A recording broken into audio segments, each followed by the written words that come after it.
Hi, I'm Alex Elle, and I write books for a living. The Hey Girl podcast was created with sisterhood and storytelling in mind. Hey girl. Hey girl. Hey girl. Hey girl. I'll be sitting down with some phenomenal women to discuss love. I believe we grew distant out of love of some type, I don't want to hurt you. Loss. Really don't know what's going to trigger that feeling of grief in any moment. And a topic very important to my work, self-care. Freedom is self-care. It's not about pedicures. It's not about clothing. It's not about trips. Join us as we journey through sharing together. Today on the show, I'm sitting down with Hannah Faith. She is a DJ and photographer, and in this episode, we are exploring self-care, mental health, the love of music, building community through photography, and much more. Chatting with Hannah after being a fan of her work and music compilations for years now made my day. Stay tuned because at the end of this episode, we have a special mix from Hannah for you guys to jam out to. It's just a snippet, and you'll be able to hear the full version on her Spotify and SoundCloud. This is Hannah Faith's story.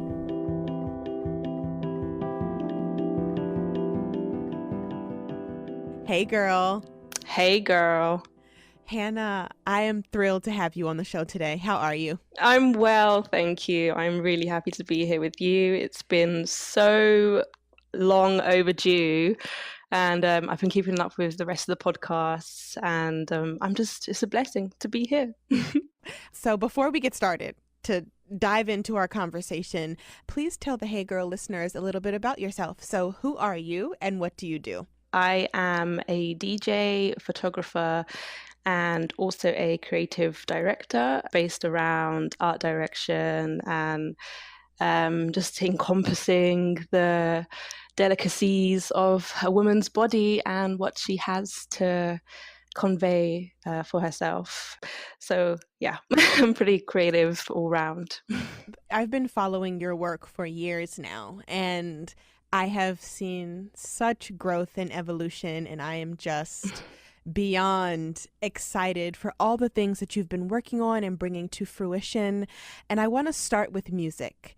How did you fall in love with music? Because I've been listening to your mixes for a long time, and they give me so much joy, how you kind of merge different sounds together and make it almost like a meditation. So I want to talk about how music has played a role in your life and when you fell in love with it. Oh, sweet. I could say music has been a part of my life pretty much my entire life because my dad collected records throughout growing up, and he was quite a show-off too. So when it came to like playing music in the house, it was always at full blast, like the whole neighborhood would hear it. If it's in the car, he's playing it full blast in the car. Everyone must know that he's like here and this is his music choice. At first it was quite embarrassing, but then as I got older, I would say that I began to appreciate it a lot more. Just his style ranged from like Earth, Wind and Fire, Aretha Franklin, to like Supertramp, to Pink Floyd, to Lionel Richie, the Commodores. It just varied all over, and then just growing into my own person and, you know, going through like all my phases. I was heavily into R&B growing up, and my first album was literally Destiny's Child, Writings on the Wall. And then as I've, just gradually I could just see how my taste in music just kind of became a little bit more, I don't know, maybe tailored to a specific sound. Yeah, that's probably been just the beginning of my journey into music. It was just mainly from the household. So when you got that first album, that Destiny's Child album that I'm sure so many of us have and love and remember, what was that like for you? That experience of listening to it, buying it yourself, and kind of having this like moment of pride, like this is mine. Yeah, it was definitely a big like, I'm independent now, I can buy my own records now. And and I remember unwrapping it. I unwrapped it so slowly, and I just like looked at it and I was like, wow, like this is amazing, this is something that I've bought. And at the time, like I had my own little karaoke player in my room, so I would just play it in my room and just sing and belt it out and be like, no one can tell me anything because I bought this. I just felt really like, okay, I've gone into the shop and I've picked this myself out of all the records. That was the one that I wanted. So yeah, it was lovely. Let's talk about DJing and how that came to be through your love of music. When did you first realize that I want to put songs together and I want to make them beautiful and I want to play for people?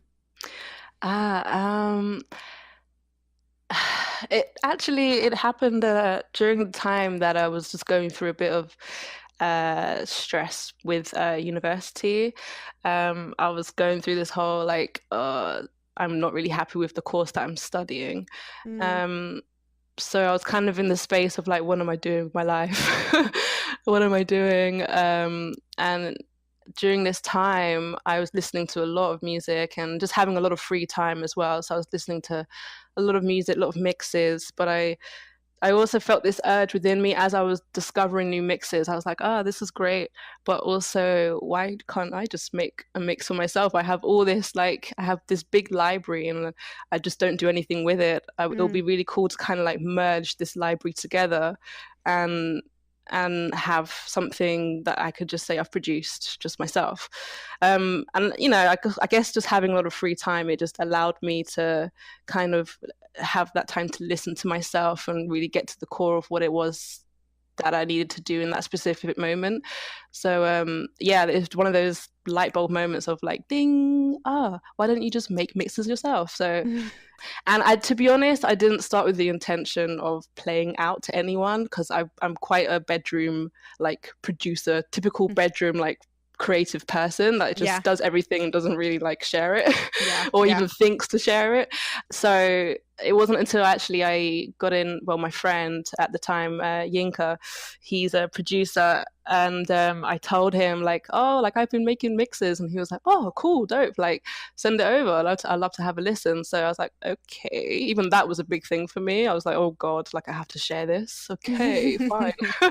So I sent it over, and he was like, oh, this is actually really good. And I was like, what? Wow. Really? So then he was like, yeah, like you should like put it up on SoundCloud. I was like, what's SoundCloud? At the time I didn't really know what it was. So he was like, oh, it's like this thing where, you know, there's those musicians that put like mixes or like tracks up, you should definitely just put it up there. And I was like, oh god, that's a bit much, like I don't know about like putting myself out there like that. And I think I was very like conscious of like, oh, what would all my friends say, or like what would like people at university say if I put this out. I was just really overly conscious of like what people would think of me. But yeah, I ended up doing it because he was a really big like encouragement at the time. So I was like, cool. See what vulnerability does when we're like, oh, and when someone else kind of sees our light and encourages us to make it shine a little bit brighter. Yeah. It was just like, oh wow, like I really wasn't expecting that. It just came from nowhere. But yeah, I think I'm definitely that type of person that I need to be encouraged to do something, or I just won't do it. I'll just keep it to myself, which is it's not anything to laugh about. It's probably something that's quite sad. It's like, yeah, like you really should believe in yourself a bit more and just not like wait for other people's approval to kind of do something. I think that's a learning curve. And I don't know, it's weird, right? Because we're trying to find ways to like move through the world that doesn't require external validation to be great. But then in the same breath, we do need people. And sometimes people are our mirrors and we need them to see something in us that we may not have recognized yet. So I'm really glad that your friend pulled that out of you and that you were on SoundCloud, because that's how I found you years ago. Yay!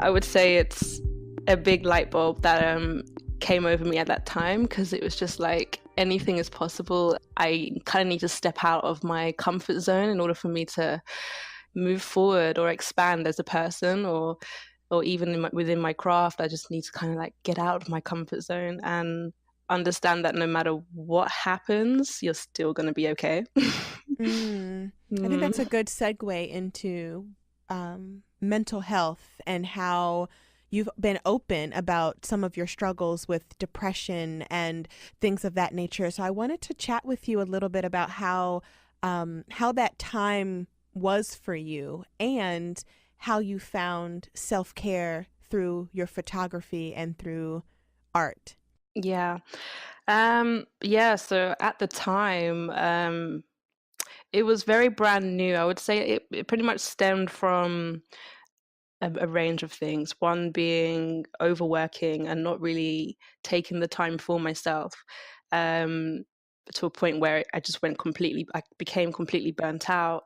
But also, you know, as I've had a lot more time to reflect on why, I had that sort of episode in my life, just doing the work, I realized that it's a lot to do with just childhood trauma and that coming back up and having to deal with that and having to uh, face it head on and be like, okay, right, I'm understanding now the path that I've been walking on, but also what I've kind of been pushing to the side and not really been handling, and just sweeping under the rug, saying, "Oh, anyway, that was so long ago. Who cares?" You know. But as I've kind of, since 2015, which was when I was actually submitted into hospital, since coming out of hospital, I've been taking each day to really focus on the core, because I think that's probably been my main reference in life, is that I never want to get into that state where I'm that unhealthy within myself, and also to a point where I'm being sectioned into a hospital.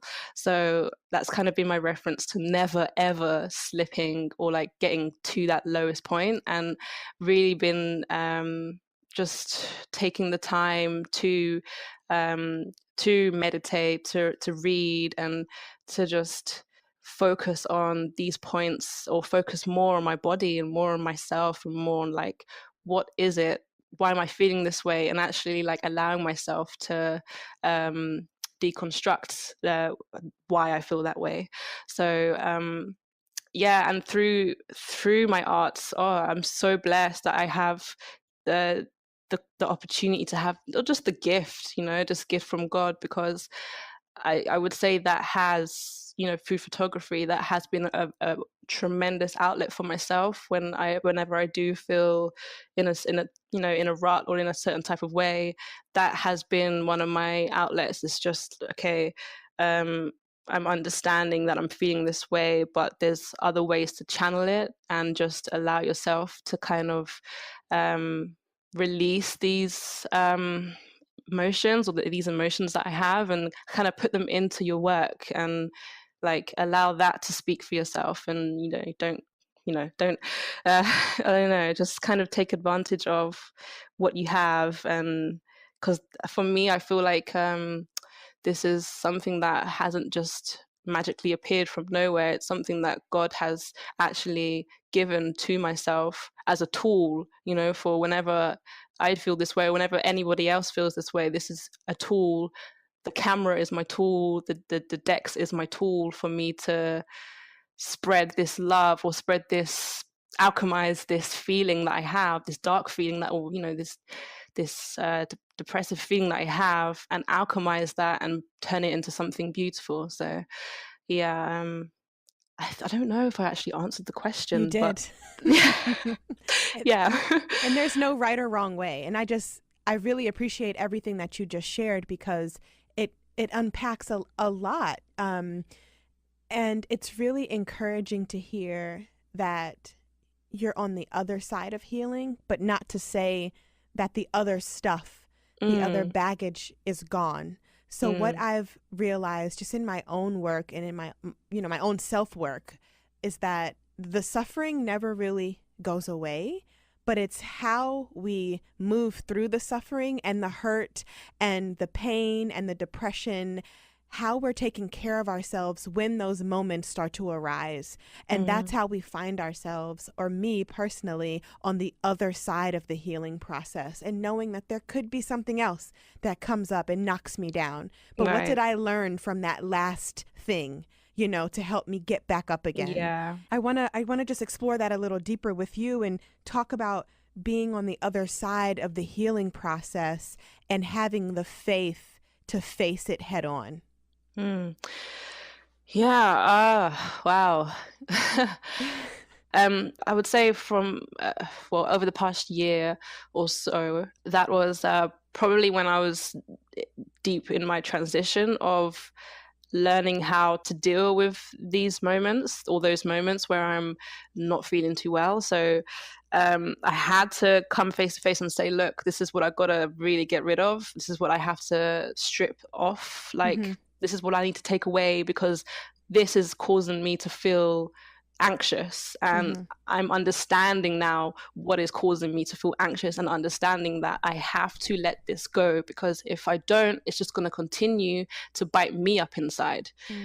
So that for me was the beginning of, well, not the beginning, but it was definitely the middle point that I'm like at now, where it's like, okay, I'm stripping away things that no longer serve me, and I'm allowing things that do to come into my life, and things that are more tailored to how my soul is built.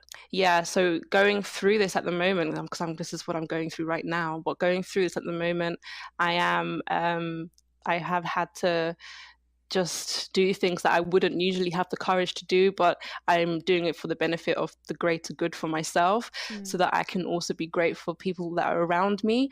But the growing pains is such a strong thing for me, because it's like I've had to let people that I truly love go, and that is something that I've been like going through currently, because it's like, I know why I've done it, but at the same time, I love this person, and it's like, Yeah. But it's again, just the whole notion of fear is something that holds so many of us back, because we have this fear of, if I do this, then this person will not like me, or if I do this, I don't understand it, and I don't know how to deal with it, and I may fail at it. But really, it's just letting go of that aspect of fear, and allowing yourself to just soar and do what you are here to do, because your higher self is telling you, this is what you need to do. This is what I'm trying to help you with. So if we ignore our higher self, we're only just blocking our blessings. So being on the other side, or working on that other side and understanding that, it's kind of crazy, because you're just like, I didn't even expect this. Yeah. I didn't expect my way to feel this way. I'm not expecting to be like jumping and being like, I feel amazing. But at the same time, it's just coming to reality and being like, right, okay, like, things are working out. It's great, but you're also battling with letting the notion of letting go of the past. And that is something that I'm not sure if it ever goes away, but it's something that I'm learning to deal with and be like, okay, fine. I'm understanding that I have to be completely present. I cannot think about the future, because the future makes me anxious thinking about it. And I can't think about the past, because that will drag me back into depression. So let me just continue focusing on what is going on in this present moment. And good. That is so good. Being in the now is probably the hardest thing for everybody, because we're constantly thinking about what's next or what's to come. And we're also constantly thinking about what happened, what could have been, what if, and being able to center the mind in the now, and like, I am here now, and this is where I'm spending my time and my energy and my love. It takes so much practice. Oh my goodness. It does. It really does. I have a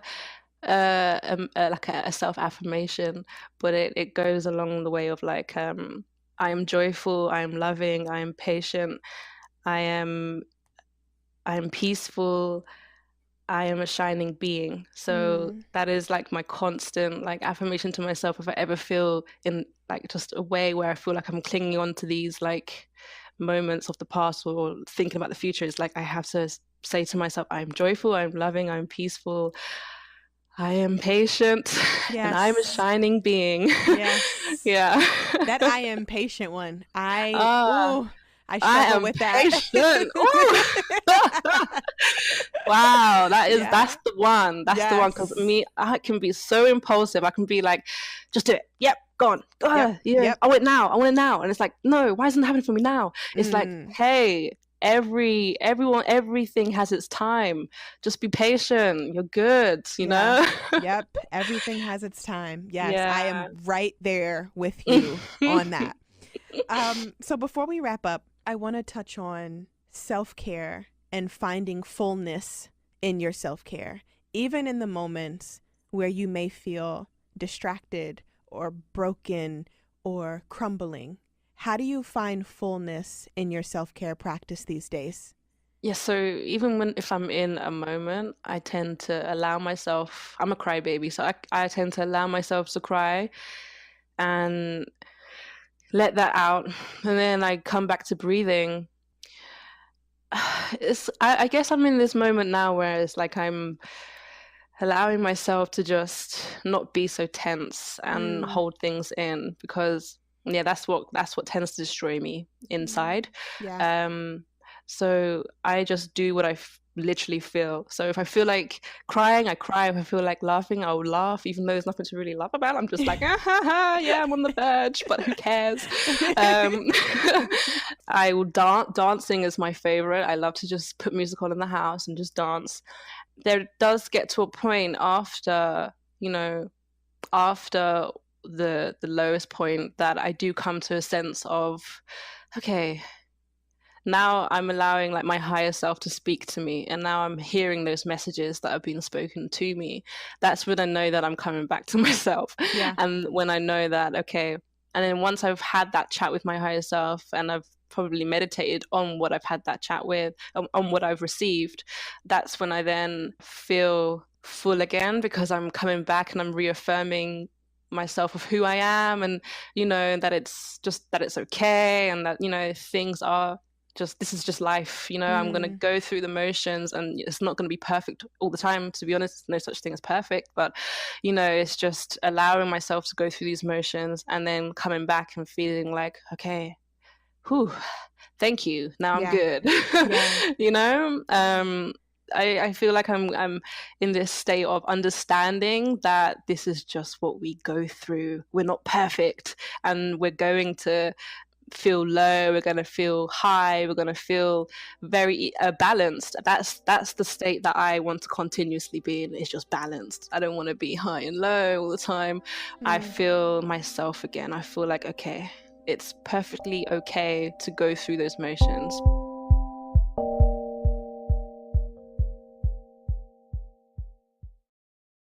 Shine is a free self-care app that will help you say, I got this, every morning. Each day, you get motivational texts and audio clips tailored toward your personal goals. Shine will help you grow and be kind to yourself along the way. Think of it like a personalized pep talk, but in your pocket. I love waking up to Shine's texts in the mornings. They're motivational, uplifting, and can really help me kickstart my day on a positive note. Shine's motivational texts make me feel like I can run my day. One of my favorite Shine features is the check-in option. They send a prompt, and I'm huge on prompts, asking about gratitude. What am I grateful for today? That's a question that I ask daily during my own writing practice. So to have it come straight to my phone as a reminder is awesome. And if you're into meditation and affirmations, Shine has something for that too. Why is the Shine app so awesome? Well, for one, it's a great way to start your day. If you ever feel anxious or overwhelmed before you get going, every weekday morning, Shine sends you a motivational text to help you hustle with your heart. Over 3 million people in 189 countries start their morning with Shine. If you're interested in giving it a try, download the Shine app today at the App Store or on Google Play, and go to shinetext.com/heygirl to get 50% off Shine Premium.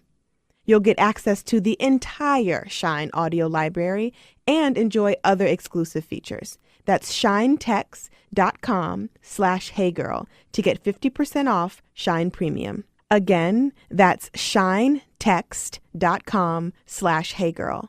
ShineText.com/heygirl. text.com/heygirl.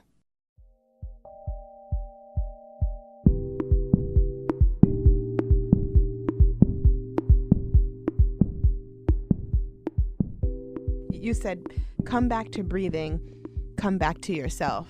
And that, like, you didn't say that in one sentence, but you mentioned it. And that is an affirmation. Like, that is what I actually needed to hear today, because I've been wrestling with reminding myself to breathe. And I think often we just move through the world, and if we're lucky, our body works in a way that we can breathe seamlessly, and we don't necessarily have to think about it, right? But Right. I've been trying to be more intentional about thinking about my breath and being here and being now and breathing in and feeling that and breathing out and feeling that.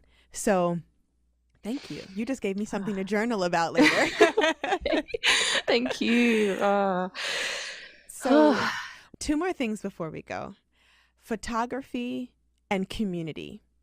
What has taking pictures taught you about not only the community that you want to build around you, but the community that you see through your lens?